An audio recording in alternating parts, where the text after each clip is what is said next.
নমস্কার। বলতে চাই আজকের পর্বে আপনাদের সবাইকে স্বাগত জানাই। আশা করি আপনারা সবাই খুব ভালো আছেন। আমি আজকেও নতুন একটি ভাবনা নিয়ে চলে এলাম। আচ্ছা, আপনারা কি কখনো একটা বিষয় খেয়াল করেছেন? আমাদের ব্যর্থতার সব দায় আমরা চাপিয়ে দিই আমাদের ভাগ্য ও নিয়তির উপর। আমরা বলি আমার ভাগ্য ভালো ছিল না, তাই হলো না। আবার যদি আমরা সফলতা পাই তাহলে বলি আমার ভাগ্য ভালো ছিল। কিন্তু একটা কথা কি ভেবে দেখেছেন, এই যে ভাগ্য, এর কলকাঠিটা আসলে কার হাতে? আজকে আমি একটি চিরন্তন সত্য নিয়ে কথা বলবো, যা আমাদের জীবনকে পুরোপুরি বদলে দিতে পারে। প্রাচীন একটি দর্শন আছে যা আমরা অনেকেই হয়তো জানি। দর্শনটি হলো আপনার অভিপ্রায় বা নিয়তি হচ্ছে আপনার নিয়তি। আজকে আমরা এই কথাটির গভীরে প্রবেশ করব। আজকে আমরা জানব এই যে আমাদের নিয়ত বা আমাদের ভেতরের উদ্দেশ্য বা অভিপ্রায়, এটা কি আসলেই আমাদের নিয়তিকে বদলে দিতে পারে, নাকি আমরা সবাই একটা অদৃশ্য স্ক্রিপ্টের পুতুল? চলুন আমরা প্রথমেই একটু জানি যে নিয়ত কি। সহজ কথায় নিয়ত হলো আমাদের মনের ভেতরের সংকল্প, আমাদের অভিপ্রায়। নিয়ত হলো আমাদের কাজের পেছনে আসল উদ্দেশ্য। অর্থাৎ এই যে আপনি কাজটা করছেন, এটা কেন করছেন, কার জন্য করছেন, এবং আপনার ভেতরের আসল স্পৃহাটা কী। বাইরে থেকে দেখে আমরা অনেক সময় এই ভেতরের নিয়ত বা অভিপ্রায় এটা বুঝতে পারি না, আলাদা করতে পারি না। ধরুন দুজন মানুষ একই অফিসে কাজ করেন। দুজন মানুষ সকালে ঘুম থেকে উঠে অফিসে যাবেন বলে রাস্তায় বেরোলেন। প্রথমজন মনে মনে ভাবছেন সারা দিন আজকে কঠোর পরিশ্রম করবেন এবং কঠোর পরিশ্রম করে তিনি পরিবারের মুখে হাসি ফোটাবেন। তিনি সৎ পথে কাজ করবেন। দ্বিতীয়জন মনে মনে ভাবছেন যে সুযোগ পেলেই কাউকে ঠকিয়ে নিজের আখের গুছিয়ে নেবেন। এই যে দুজন মানুষ একই অফিসে কাজ করেন এবং একই রাস্তায় হাঁটছেন, কিন্তু দুজন মানুষের ভেতরের যে উদ্দেশ্য, অভিপ্রায়, নিয়ত, এটা একেবারে আলাদা, ভিন্ন। এখন এই দুজন মানুষের এই যে ভিন্ন উদ্দেশ্য, এই ভিন্ন উদ্দেশ্য কি তাদের একই জায়গায় নিয়ে যাবে? কখনো না। প্রথমজন তিনি ভাবছেন কঠোর পরিশ্রম করবেন, সৎ পথে উপার্জন করবেন।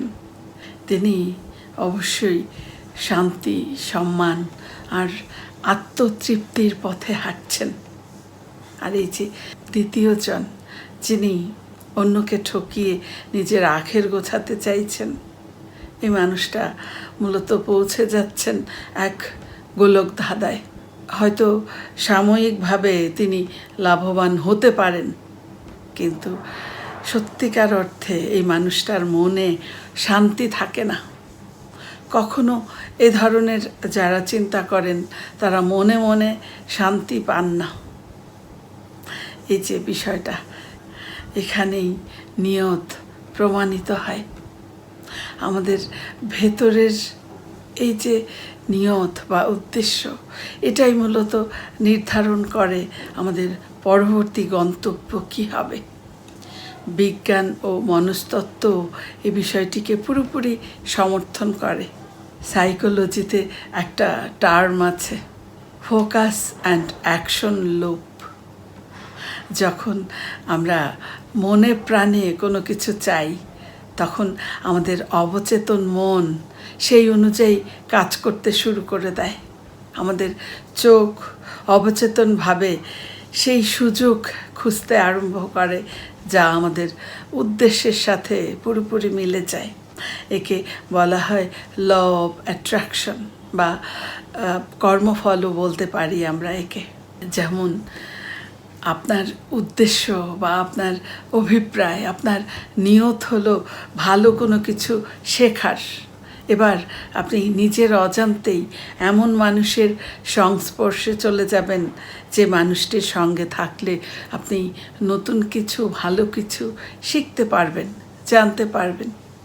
আবার আপনার উদ্দেশ্য যদি হয় কারো ক্ষতি করার, তাহলে নিজের অজান্তেই আপনার চারপাশের পৃথিবীটাও ধীরে ধীরে শত্রু ভাবাপন্ন হয়ে যাবে। আপনি হয়তো মুখে মিষ্টি ভাষায় কথা বলছেন, কিন্তু আপনি আপনার ভেতরে সেই মানুষটার ক্ষতি করার ফোন দিয়ে আসছেন। বিশ্বাস করুন, আপনি যতই মিষ্টি ভাষায় কথা বলুন না কেন, আপনার ভেতরের এই কুৎসিত নিয়তটাই আপনার চারপাশের পরিবেশটাকে বিষাক্ত করে তুলবে। একেই বলে নিয়তি, যা আমাদের ভেতরে তৈরি হয় আর বাইরে প্রতিফলিত হয়। আপনারা বলতে পারেন যে তাহলে কি আমরা আমাদের নিয়ত বদলালেই আমাদের নিয়তিকে বদলাতে পারবো? অবশ্যই পারবেন। তবে একটা বিষয় আমাদের মাথায় রাখতে হবে, আমাদের জীবন সহজ নয়। প্রচুর বাধা বিপত্তি, চড়াই উতরায় আমাদের পেরোতে হয়। হয়তো আপনি মনে মনে খুব ভালো উদ্দেশ্য নিয়ে পথ চলা শুরু করেছেন। আপনি মনে মনে ভাবছেন যে সৎ পথে থাকবেন, কাউকে ঠকাবেন না, আপনি অন্যের উপকার করবেন। দেখবেন ঠিক তখনই হয়তো আপনার সামনে কঠিন কোনো বাধা হাজির হবে। তখন আমাদের মনে প্রশ্ন জাগে যে আমার নিয়ত তো সৎ, তাহলে কেন আমি এত বাধার সম্মুখীন হচ্ছি? আমাকেই কেন এত কিছু সহ্য করতে হয়? আমি বলবো এটা হলো আপনার নিয়তির পক্ষ থেকে আপনার নিয়তের পরীক্ষা। অর্থাৎ আপনার নিয়ত এটা কতটা শক্ত এর পরীক্ষা। যে মানুষটার নিয়ত নড়বড়ে, সামান্য ধাক্কাতেই সেই মানুষটা ভেঙে পড়ে। আর যে মানুষটার নিয়ত শক্ত, শত ঝড়ঝঞ্ঝা এলেও সেই মানুষটা সেই বিপদকে, সেই বাধাকে বুড়ো আঙ্গুল দেখিয়ে ঠিক গন্তব্যে পৌঁছে যায়। আমাদের অভিপ্রায় বা আমাদের নিয়ত যদি পরিষ্কার হয়, তাহলে কোনো বাধা আমাদের ভাঙতে পারে না। আপনি যদি জানেন আপনার গন্তব্য কী, তাহলে ব্যর্থতায় পড়লেও আপনি আবারও উঠে দাঁড়াতে পারেন। আপনার প্ল্যান আপনি আবার নতুন করে সাজাতে পারেন। আমাদের উদ্দেশ্য যদি নিখাদ, সৎ আর সুন্দর হয়, তাহলে ধীরে ধীরে আমাদের পৃথিবীটা বদলাতে শুরু করে। নিয়তি তখন আর আমাদের কাছে কোনো অভিশাপ বা অনিশ্চিত মারপ্যাচ মনে হয় না। তখন মনে হয় নিয়তি হলো আমাদের মনের ভেতরের সুন্দর অভিপ্রায়ের একটি সুন্দর রূপায়ণ। তাই আসুন, আমরা যদি আমাদের নিয়তি বা ভাগ্যকে বদলাতে চাই, তাহলে আমরা আমাদের নিয়ত বা অভিপ্রায়কে বদলাই। অনেক শুভকামনা রইল আপনার জন্যে। যদি ভালো লাগে একটি লাইক দিন, শেয়ার করে ছড়িয়ে দিন অনেকের মাঝে। আর আপনার মূল্যবান মতামত অবশ্যই কমেন্ট বক্সে জানান।